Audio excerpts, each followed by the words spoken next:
Disclaimer, ang kwentong ito ay isang kathang-isip na hango sa mga paniniwala, alamat, at karanasang ipinapasa sa mga henerasyon sa iba't ibang bahagi ng Pilipinas. Layunin nitong maghatid ng kilabot, aral, at aliw. Anumang pagkakahawig sa mga tunay na tao, lugar, o pangyayari ay nagkataon lamang.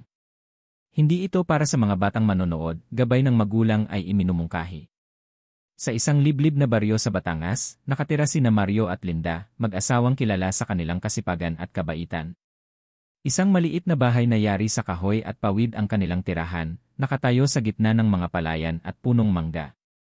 Tuwing umaga, sabay silang gigising upang magluto ng almusal at maghanda ng paninda sa palengke.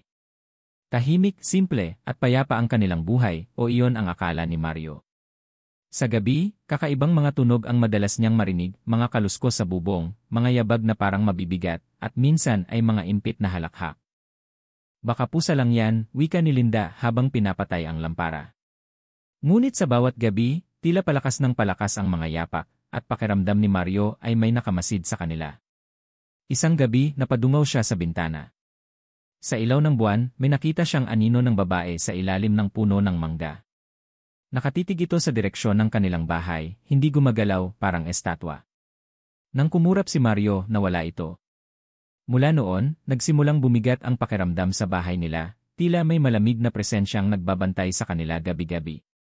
Habang lumilipas ang mga araw, napapansin ni Mario na nagiging tahimik at malalim mag-isip si Linda. Madalas itong nakaupo sa balkonahe, nakatitig sa mangga na tila may hinihintay. Kapag tinatanong niya, ngumiti lang ito't sabing, wala yon, hon. Siguro pagod lang ako. Ngunit ramdam ni Mario na may kakaiba, isang lihim na unti-unting bumabalot sa kanilang buhay. Isang hapon, habang pauwi si Mario mula sa palengke, nadaanan niya ang bahay ng bagong residente sa baryo, si Marites, isang babaeng maganda ngunit may kakaibang aura. Mahaba ang buhok, maputla ang kutis, at matalim ang mga mata. Magalang itong bumati, magandang hapon, Mario. Ngunit nang ngumiti ito, parang may bahid ng lamig at pangungutya. Kinagabihan, muling narinig ni Mario ang kaluskos sa bubong. Bumangon siya at dahan-dahang naglakad palabas, tangan ang lampara. Sa gilid ng bahay, nakita niyang nakatayo si Linda, nakatingin sa puno ng mangga, at sa di kalayuan, sa ilalim ng liwanag ng buwan, ay si Maritz na tila ngumiti sa kanya. Napahigpit ang hawak ni Mario sa lampara.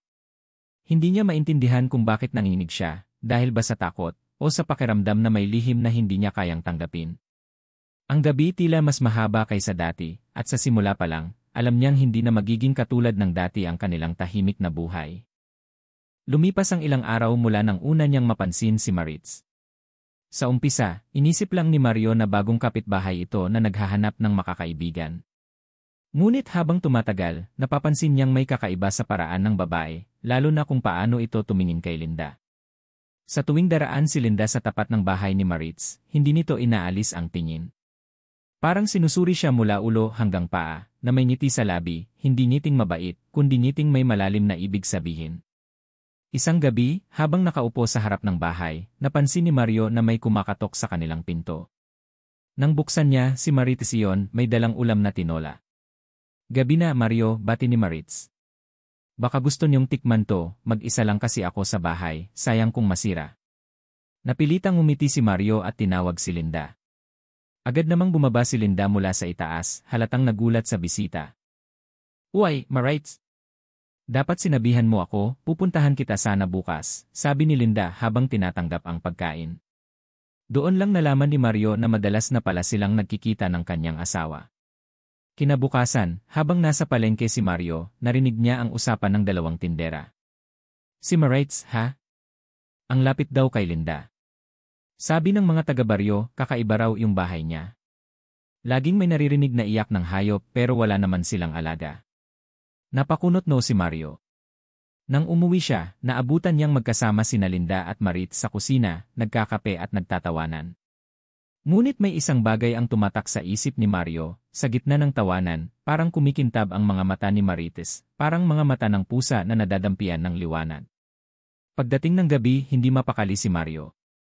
Habang natutulog si Linda, pinilit niyang hindi pumikit.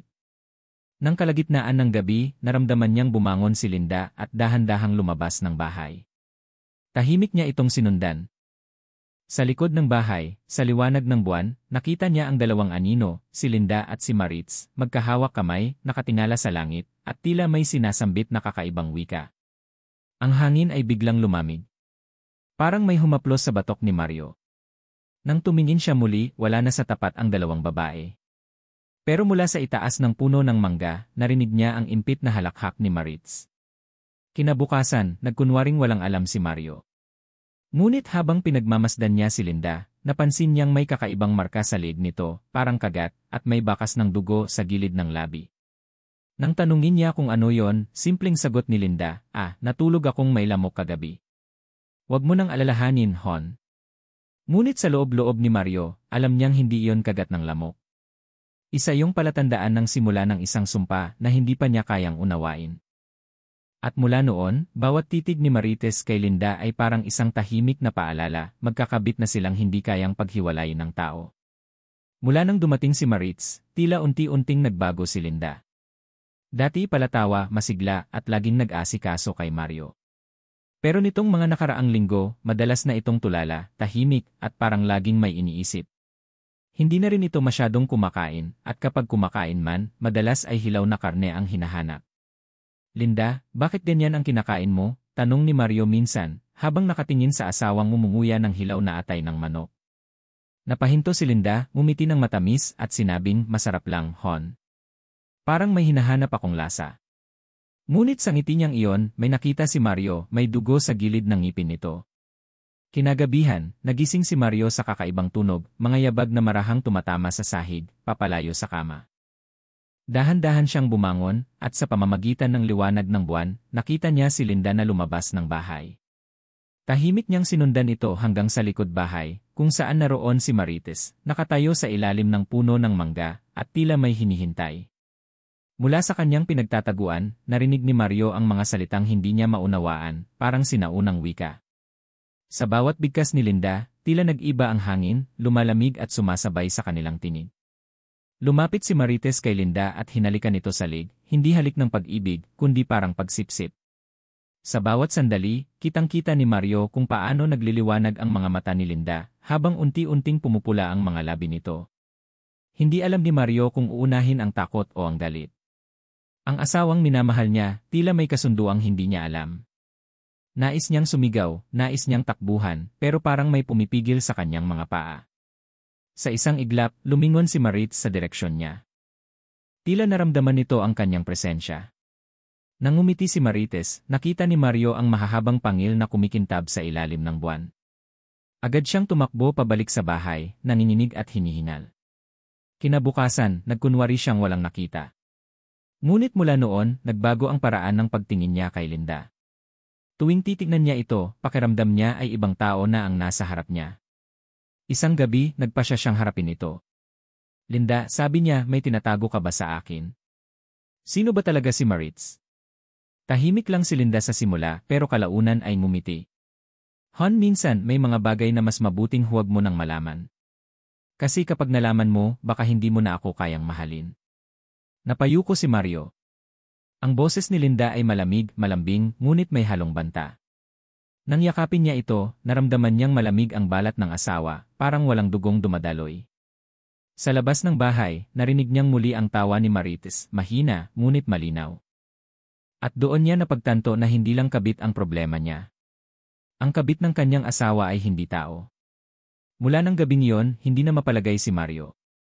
Sa bawat oras, pakiramdam niya ay may mga matang nakatingin sa kanya, kahit saan siya magpunta. Maging ang mga hayop sa paligid ng bahay ay tila nag-aalburuto, ang mga manok ay biglang nagwawala tuwing gabi, at ang mga aso ay tahol ng tahol na parang may nakikita. Isang gabi, nagkunwari siyang mahimbing na natutulog. Ngunit sa kabila ng dilim, ramdam niyang bumangon si Linda mula sa tabi niya. Dahan-dahan itong binuksan ang pinto at lumabas, walang suot na tsinelas, walang ilaw, walang salita. Tahimik niyang sinundan habang tangan ang isang maliit na lampara. Ang liwanag ng buwan ay kumikislap sa pagitan ng mga sanga ng puno. Naroon si Linda, nakatayo sa gitna ng bakuran, nakatingala sa langit, at tila inaantay ang isang bagay. Ilang saglit pa, isang itim na anino ang bumaba mula sa itaas ng puno ng mangga, may mahabang buhok, matulis na kuko, at mga pakpak na parang paniki. Si Maritz. Nang tumama ang liwanag ng buwan sa kanyang mukha, nasilayan ni Mario ang kakilakilabot na anyo ng babae, maputlang balat, mahahabang kuko na tila panghayop, at mga matang nagliliwanag sa pula. Lumapit siya kay Linda at marahang hinaplos ang pisngi nito. "Handa ka na ba?" bulong ni Maritz. Tumango si Linda, tila wala sa sarili. Biglang tumindig ang mga balahibo ni Mario. Nakita niyang may inilabas si Maritz na palanggana ng dugo ng hayop, ngunit parang sariwa pa. Kumuha ito ng kaunti gamit ang kamay at ipinahid sa leg ni Linda. Habang ginagawa ito, tila may bumubulong na mga salitang hindi niya maintindihan. Sa sandaling iyon, nakita niyang bumuka ang mga labi ni Linda, at mula roon ay lumabas ang mahabang dila, parang dila ng ahas. Hindi totoo to, bulong ni Mario habang dahan-dahang umatras, ngunit natapakan niya ang isang tuyong sanga. Crack! Sabay na lumingon sina Maritz at Linda. Ang kanilang mga mata ay kumikintab sa dilim, at sabay silang ngumiti ng dalawang halimaw na gutom sa laman.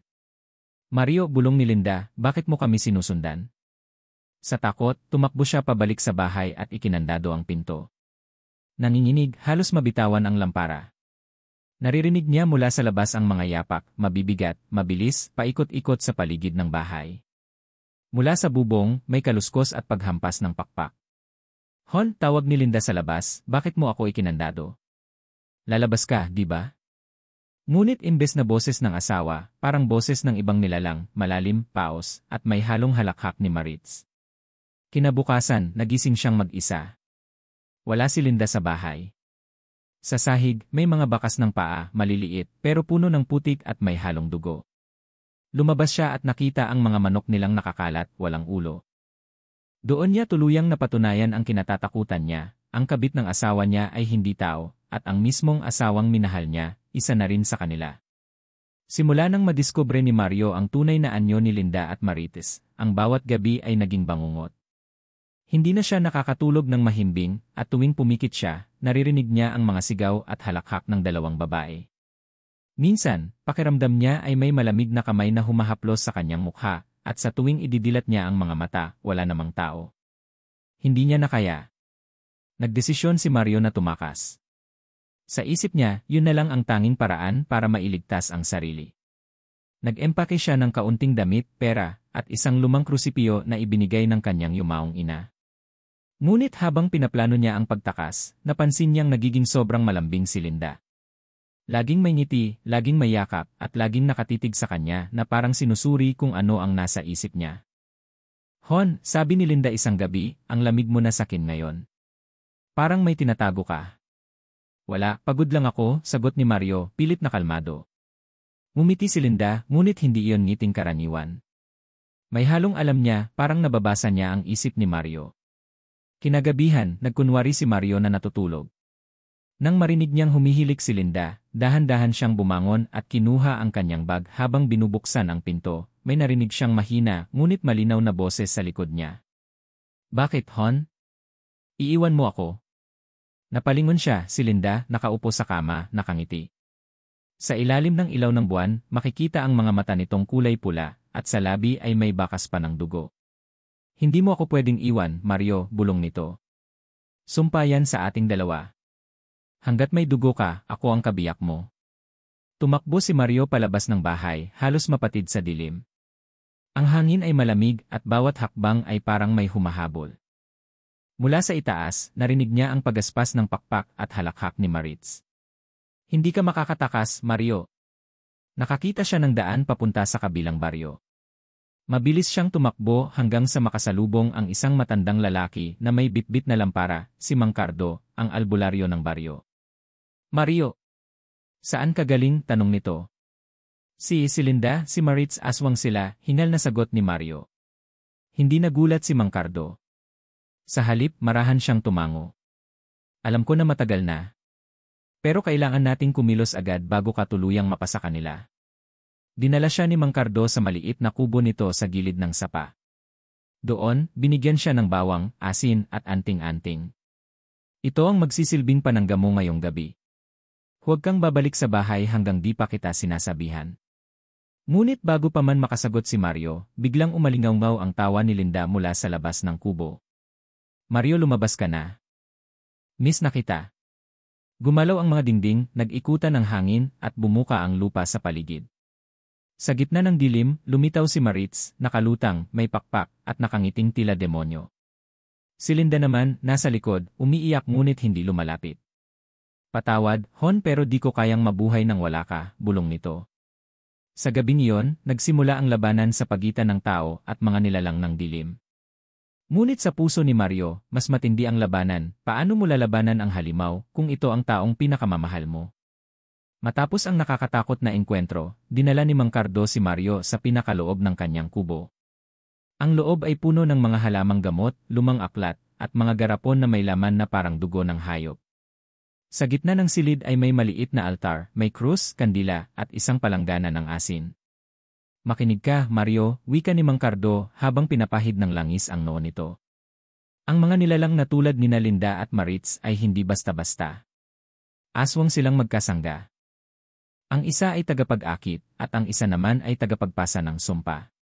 Kapag isa sa kanila ay nakipagdugo sa tao, nagiging konektado ang kaluluwa nila. Napayuko si Mario, nanginginig ang mga kamay. Ibig mong sabihin may sumpa ko? Na kahit anong gawin ko, babalik pa rin siya.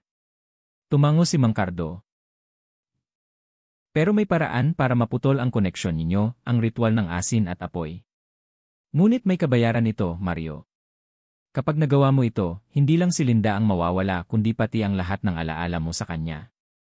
Tahimik si Mario. Ang mga salitang iyon ay parang punyal sa puso niya. Paano niya kakalimutan ang babaeng minahal niya, kahit ito'y naging halimaw?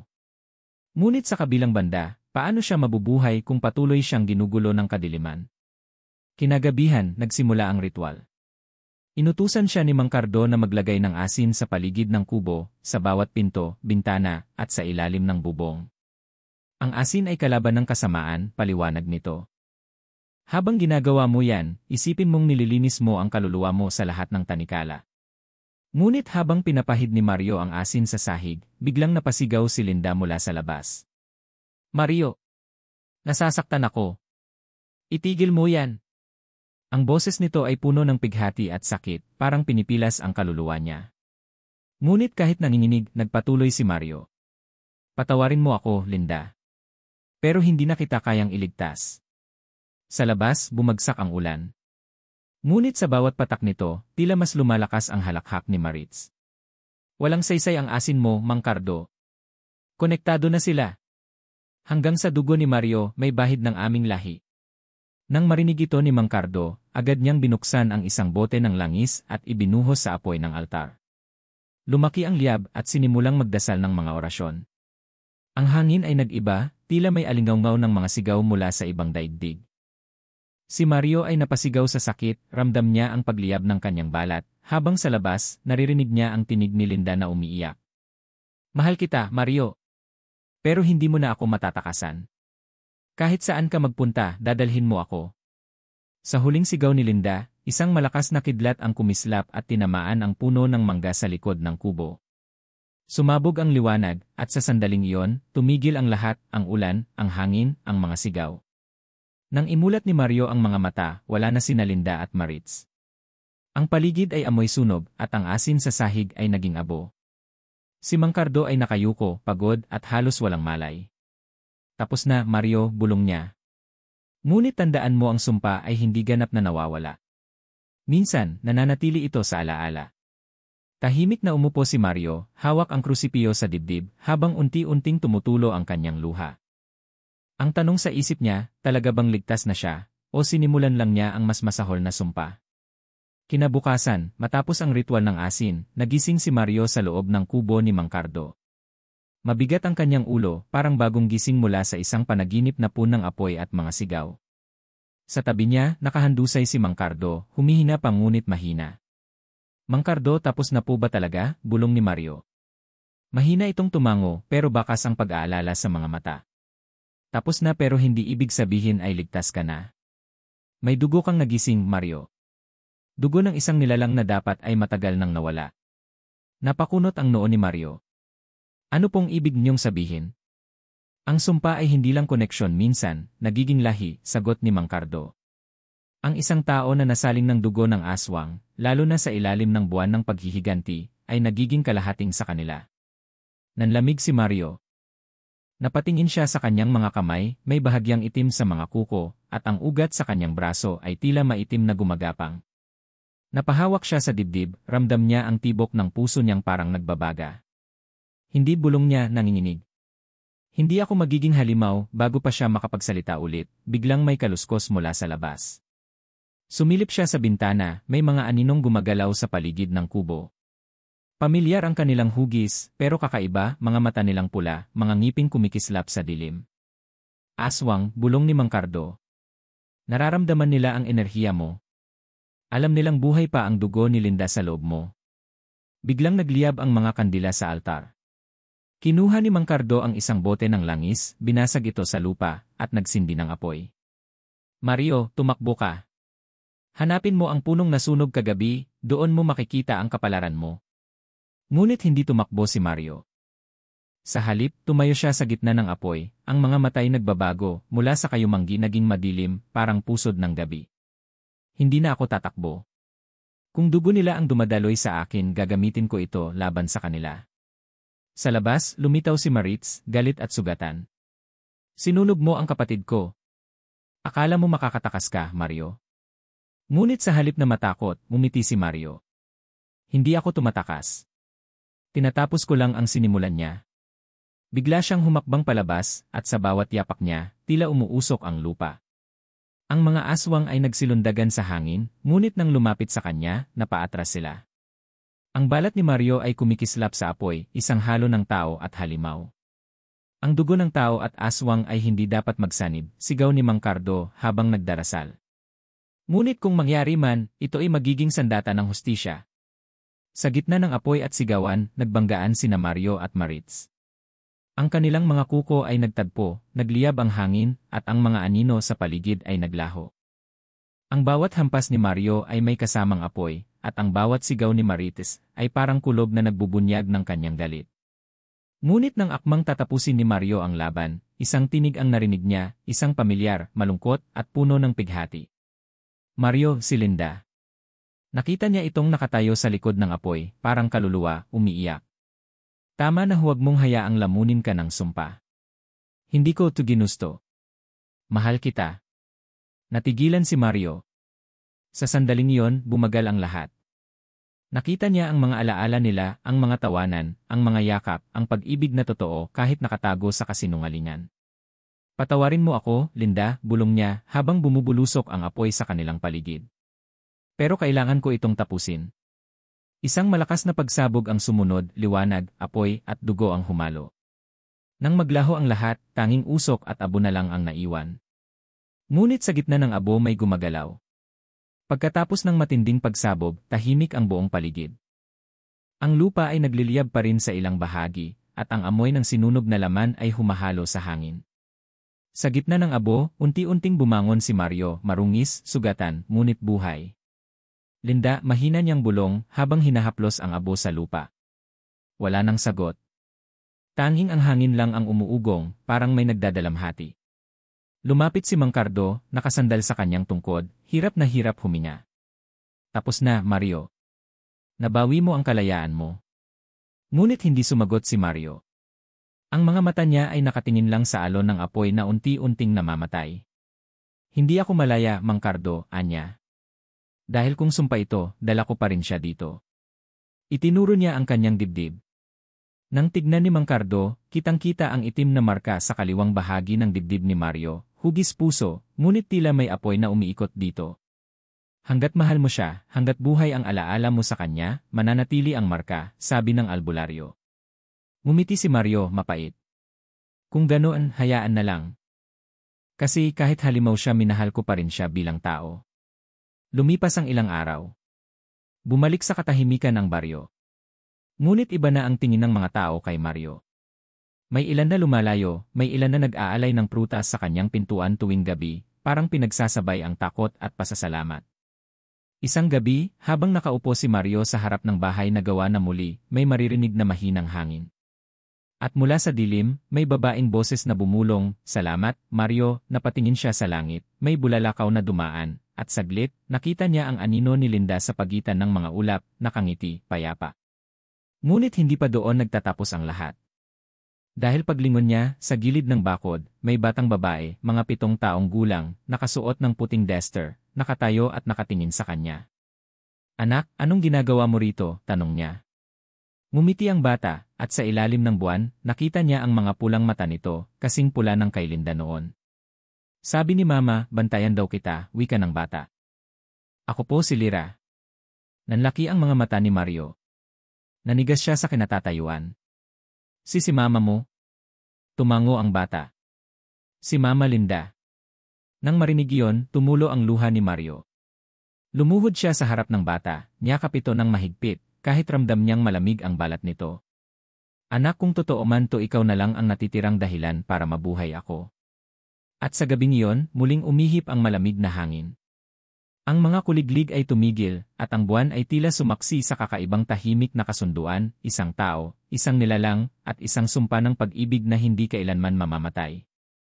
Mula noon, may mga sabi-sabing tuwing kabilugan ng buwan, may mag-amang nakikitang naglalakad sa tabing sapa. Ang lalaki may bitbit na lampara, at ang bata na may pulang mata na kumikislap sa dilim, hindi upang manakot, kundi upang magbantay. Sapagkat sa baryong iyon, hindi na lang ito kwento ng halimaw o aswang, ito ay kwento ng pag-ibig na kahit sa gitna ng apoy at sumpa, nananatiling buhay. 2.